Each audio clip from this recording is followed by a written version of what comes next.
Hello students, continue कर रहे हैं हम हमारे मॉनेटरी इंसेंटिव्स को। लास्ट वीडियो में हम मॉनेटरी इंसेंटिव्स के बारे में डिस्कस कर रहे थे। मॉनेटरी इंसेंटिव्स में हमने दो इंसेंटिव्स कवर किए थे अभी तक, पे एंड अलाउंसेस और दूसरा प्रोडक्टिविटी लिंक्ड वेज इंसेंटिव। अभी हम डिस्कस कर रहे हैं हमारा third incentive, that is bonus.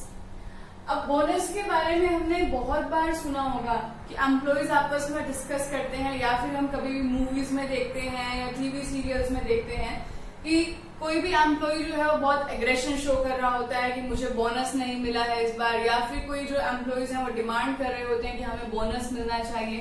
तो ये बोनस होता क्या है? बोनस भी एक मॉनेटरी इंसेंटिव है, फाइनेंशियल इंसेंटिव है, यानी कि that can be measured in terms of money. और जो बोनस होता है वो हमेशा इंक्रीमेंट नहीं होता है, ये हमें ध्यान में रखना है। पे एंड अलाउंसेस में इंक्रीमेंट हमारे लिए मोटिवेटर का काम कर रहा है, मोटिवेशन का काम कर रहा है। प्रोडक्टिविटी लिंक्ड वेज इंसेंटिव्स में हमने एफर्ट्स को लिंक कर दिया है, किसके साथ? उसके रिवॉर्ड के साथ, यानी कि आप बोल सकते हो उसके वेजेस के साथ हमने लिंक कर दिया है। और जब भी पे एंड अलाउंसेस में कोई इंक्रीमेंट होगा या फिर यहाँ पर जो आपको मिल रहा होगा वो आपका परमानेंट बेनिफिट होगा। लेकिन बोनस क्या है? Bonus is a reward given for the extra ordinary services provided by any employee. अगर कोई भी एम्प्लॉय बहुत ही बेटर सर्विसेज या फिर एक्स्ट्रा ऑर्डिनरी सर्विसेज आपको प्रोवाइड करता है, बहुत ही हायर एफिशिएंसी के साथ काम करता है, या फिर आपके ऑर्गेनाइजेशन के लिए कुछ बहुत ही अच्छा टारगेट अचीव करके देता है, तो उसको जो रिवॉर्ड मिलता है उसे हम बोलते हैं बोनस। और बोनस जो है वो कभी भी सैलरी में परमानेंटली इंक्लूड नहीं होता है, ये सिर्फ वन टाइम बेनिफिट होता है। यानी कि अगर किसी एम्प्लॉय ने एक बार बहुत अच्छा काम कर दिया, अपने टारगेट्स को टाइमली अचीव कर लिया या एफिशिएंसी के लेवल को इंक्रीज कर दिया है, तो उसे बोनस मिल गया। दूसरी बार उसे बोनस लेने के लिए फिर से कुछ एक्स्ट्रा ऑर्डिनरी सर्विसेज प्रोवाइड करनी पड़ेंगी। और ये जो बोनस होता है वो जरूरी नहीं है वो कैश में हो, वो कैश में भी हो सकता है और काइंड में भी हो सकता है। बट वो पॉइंट हमने ध्यान में रखना है, that can be evaluated in terms of money. जैसे कि बोनस जो है किसी भी एम्प्लॉय को मैंने दिया कि उसने एक एक्स्ट्रा ऑर्डिनरी सर्विसेज प्रोवाइड की या फिर उसने बहुत अच्छा काम किया है, तो as a token of reward मैंने उसे क्या किया? मैंने उसे स्विट्जरलैंड की टिकट्स दे दी हैं 3 डेज के लिए, कि मैंने उसको टूर पे भेज दिया है और उसके सारे एक्सपेंसेस किसने बियर किए? ऑर्गेनाइजेशन ने। तो वो जो वन टाइम उसको बेनिफिट मिला वो क्या है? बोनस है। लेकिन किस फॉर्म में है? काइंड की फॉर्म में है। इसी तरह से कभी कभी हम बोनस देने के लिए एम्प्लॉयर्स को उन्हें कंपनी के शेयर्स भी इशू कर सकते हैं विदाउट चार्जिंग एनी कॉस्ट। तो वो भी हमारे लिए वन टाइम बेनिफिट है। और कौन सी फॉर्म में? काइंड की फॉर्म में, क्योंकि हम उसे डायरेक्टली मनी तो नहीं दे रहे हैं, हम उसे शेयर्स प्रोवाइड कर रहे हैं। लेकिन ऐसा नहीं है कि ये बोनस कैश में नहीं हो सकता है, बोनस कैश में भी हो सकता है। कि अगर मुझे लगा कि इस एम्प्लॉय ने बहुत अच्छा एफर्ट किया है इस पूरे साल के अंदर, तो at the end of the year या फिर मैं अपने फाइनेंशियल ईयर के क्लोजिंग पर इस पर्टिकुलर एम्प्लॉय को इन द फॉर्म ऑफ बोनस 2000 का रिवॉर्ड दे रही हूं, तो वो कैश में हो जाएगा बोनस। तो अब आपको डिफरेंस क्लियर होगा। बोनस क्या है? वन टाइम बेनिफिट है। रिवॉर्ड कब दिया जा रहा है इन द फॉर्म ऑफ बोनस? जब किसी भी एम्प्लॉय ने बहुत अच्छा काम करके दिया है ऑर्गेनाइजेशन को। ये परमानेंट इंक्रीमेंट नहीं है, जबकि सैलरी जो है हमारी परमानेंट इंक्रीमेंट होता है। बोनस कैश में भी हो सकता है और काइंड में भी हो सकता है। अब करते हैं हम हमारा next incentive, that is profit sharing. अब प्रॉफिट शेयरिंग का मतलब क्या है यहाँ पर, और ये कैसे मोटिवेशन के लिए यूज होगा हमारी ऑर्गेनाइजेशन में? अब हमें पता है कि ऑर्गेनाइजेशन के अंदर दो मेन पार्टीज होती हैं। एक होता है हमारा ऑनर और दूसरे होते हैं हमारे एम्प्लॉयज। इन दोनों के एफर्ट्स से मिलकर ही हमारी ऑर्गेनाइजेशन ग्रो करती है, डेवलप करती है। ओनर्स इन्वेस्टमेंट करते हैं और एम्प्लॉइज अपनी एफिशिएंसी के एफर्ट्स लगाते हैं।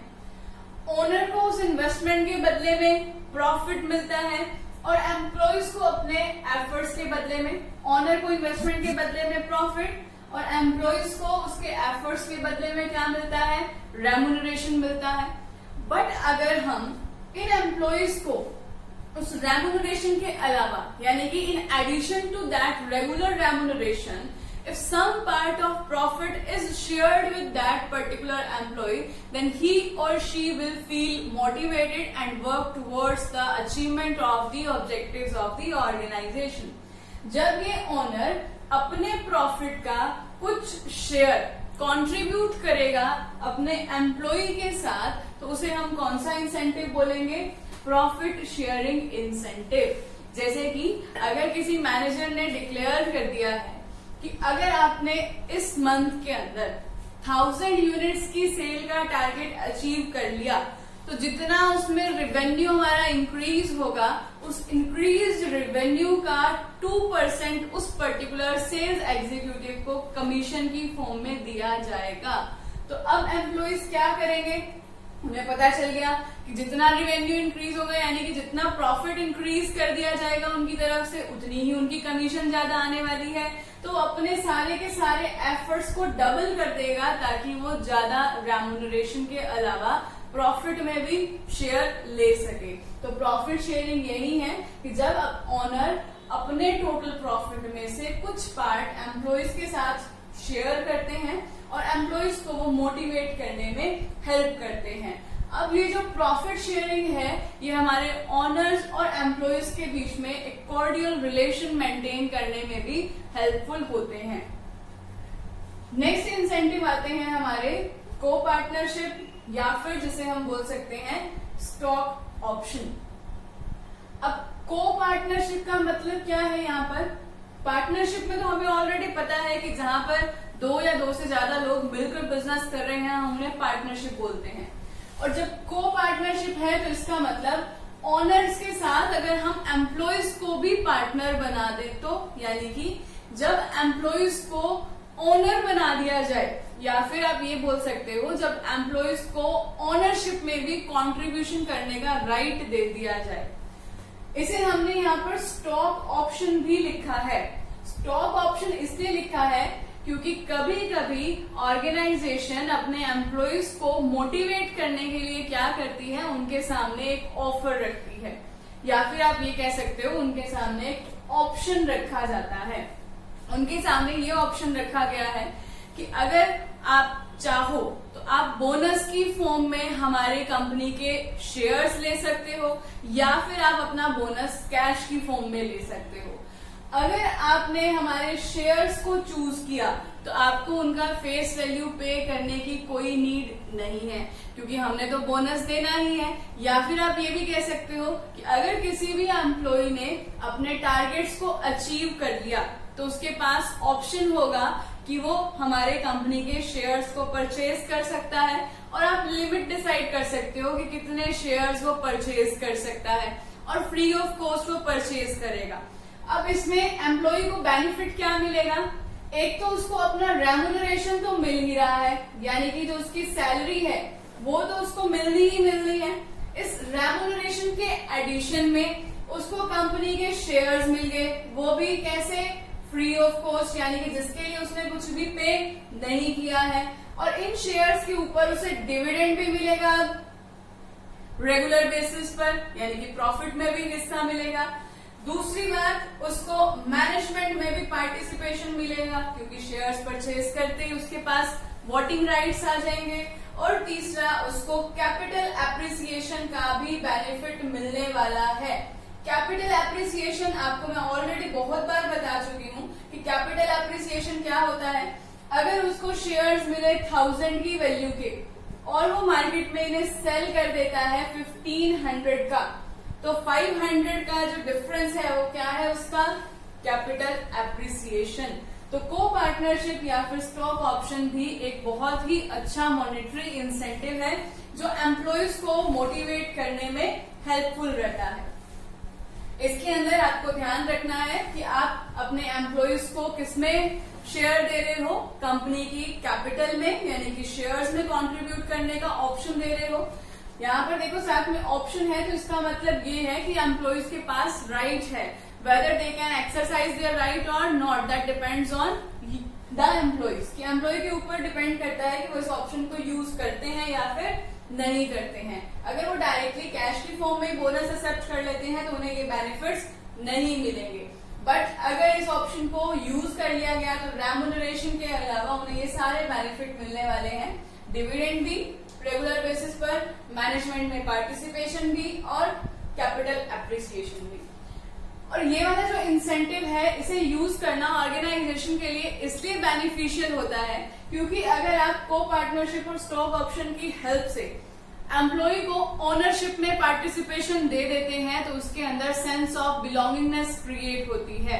वो ऑर्गेनाइजेशन को अपनी ऑर्गेनाइजेशन समझता है और लॉयलिटी और ऑनेस्टी के साथ अपने सारे के सारे एफर्ट्स को फुली डेडिकेट करता है ऑर्गेनाइजेशन के टारगेट्स को अचीव करने के लिए। नेक्स्ट आते हैं हमारे मॉनेटरी इंसेंटिव पर, दैट इज रिटायरमेंट बेनिफिट्स। अब रिटायरमेंट बेनिफिट्स क्या होते हैं? कुछ एम्प्लॉइज ऐसे होते हैं जिन्हें क्या चाहिए, पोस्ट रिटायरमेंट सिक्योरिटी।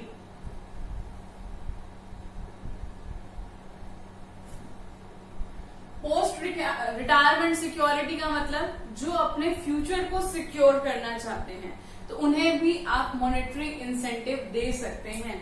इसके बारे में हमने पहले भी डिस्कस किया है नीड हायरार्की थ्योरी में कि कुछ सेफ्टी नीड्स ऐसी होती हैं एम्प्लॉयज की जिसके अंदर उनकी डिजायर्स होती हैं कि जब वो रिटायर होंगे, जब वो फाइनेंशियली अर्न करने में इनकैपेबल होंगे तो उस टाइम पर उनके पास क्या होगा। तो उसके लिए भी आप रिटायरमेंट बेनिफिट्स प्रोवाइड करके अपने एम्प्लॉयज को मोटिवेट कर सकते हैं। इसके अंदर आप प्रोविडेंट फंड यूज कर सकते हो और ग्रेच्युटी भी यूज कर सकते हो। प्रोविडेंट फंड के बारे में हम पहले भी डिस्कस कर चुके हैं। प्रोविडेंट फंड क्या होता है, जो एक सैलरी का कुछ पोर्शन एम्प्लॉय देता है और एम्प्लॉयर भी कंट्रीब्यूट करता है और उसको हम फंड में डिपॉजिट कर देते हैं जिस फंड का नाम है एम्प्लॉयज प्रोविडेंट फंड। ये कंट्रीब्यूशन 12% एम्प्लॉयर की साइड से होता है और 12% एम्प्लॉय की साइड से होता है, यानी कि total 24% of your salary, monthly salary is going to be deposited in that particular fund. और at the time of retirement, और we can say after the retirement, you can withdraw that amount with interest और इसके ऊपर आप interest earn कर सकते हो। और इंटरेस्ट के साथ रिटायरमेंट के बाद इस अमाउंट को हम विड्रॉ करके यूज कर सकते हैं। नेक्स्ट मैंने बात की यहाँ पर ग्रेच्युटी की। ग्रेच्युटी क्या होता है? ग्रेच्युटी जो है एक लमसम अमाउंट प्रोवाइड किया जाता है एम्प्लॉय को, किस लिए? As a token of his or her services, कि उसने हमारी ऑर्गेनाइजेशन को बहुत अच्छी सर्विसेज दी हैं। या फिर आप किसी भी एम्प्लॉय की ये प्रेज करना चाहते हो कि वो हमेशा हमारी ऑर्गेनाइजेशन के लिए लॉयल रहा है, या फिर कोई एम्प्लॉय जो रिटायर हो रहा है बहुत ही लेबोरियस था। अगर आपको इस तरह की कोई भी क्वालिटी उस एम्प्लॉय की इन्फ्लुएंस कर रही है तो आप उस एम्प्लॉय को as a token of his or her services एक लमसम अमाउंट प्रोवाइड कर सकते हैं और वो लमसम अमाउंट रिटायरमेंट के बाद यूज कर सकता है। वो चाहे उसको कहीं पर डिपॉजिट कर ले या फिर कहीं पर इन्वेस्टमेंट कर ले और फिर उससे अपना फाइनेंशियली सपोर्ट उसे मिल सकता है। तो ये है हमारे रिटायरमेंट बेनिफिट। इसके अलावा मैंने आपसे पहले बात की थी लीव एनकैशमेंट के बारे में भी।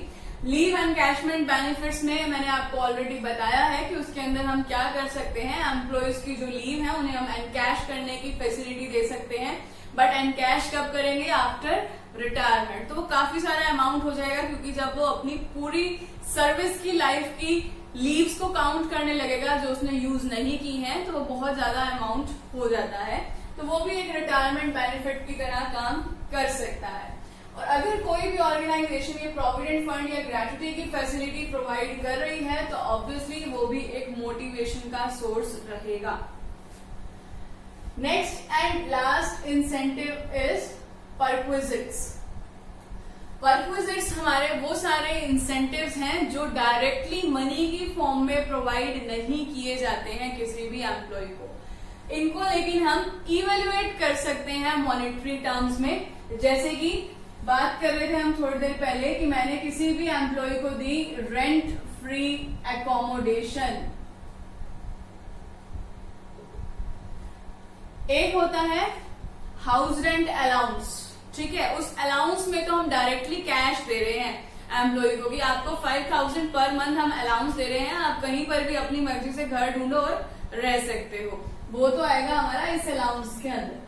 बट रेंट फ्री अकोमोडेशन मतलब ऑर्गेनाइजेशन ने उसे घर दे दिया रहने के लिए और उसे कुछ भी पे नहीं करना है, वो किस में आ जाएगा, उसका परक्विजिट्स में। इसी तरह से आपने उसको कुक की फैसिलिटी दे दी है या फिर घर में सर्वेंट की फैसिलिटी दे दी, आपने उसको कार की फैसिलिटी प्रोवाइड कर दी है कि ऑर्गेनाइजेशन की कार जो है वो आपको लेने आएगी और छोड़ने आएगी ऑफिस से। इसी तरह से आप ये भी कह सकते हो कि आपने उसको पेट्रोल की फैसिलिटी दे दी है कि कार तो एम्प्लॉय की होगी लेकिन पेट्रोल कौन डलवाएगा, ऑर्गेनाइजेशन डलवाएगी। तो इस तरह के परक्विजिट्स भी आप दे सकते हो अपने एम्प्लॉयज को ताकि वो मोटिवेटेड फील करें। और ये जितने भी हमने यहाँ पर इंसेंटिव्स पढ़े हैं ये सारे के सारे हमारे मॉनेटरी इंसेंटिव्स हैं। मैं दोबारा बता रही हूँ, monetary incentives means those benefits that can be measured in terms of money और can be provided directly in the form of money. तो ये आपको ध्यान रखना है। और ये बहुत सारे हमने इंसेंटिव्स पढ़ लिए हैं अब यहाँ पर मॉनेटरी। नेक्स्ट हम स्टार्ट करेंगे non monetary incentive next class में।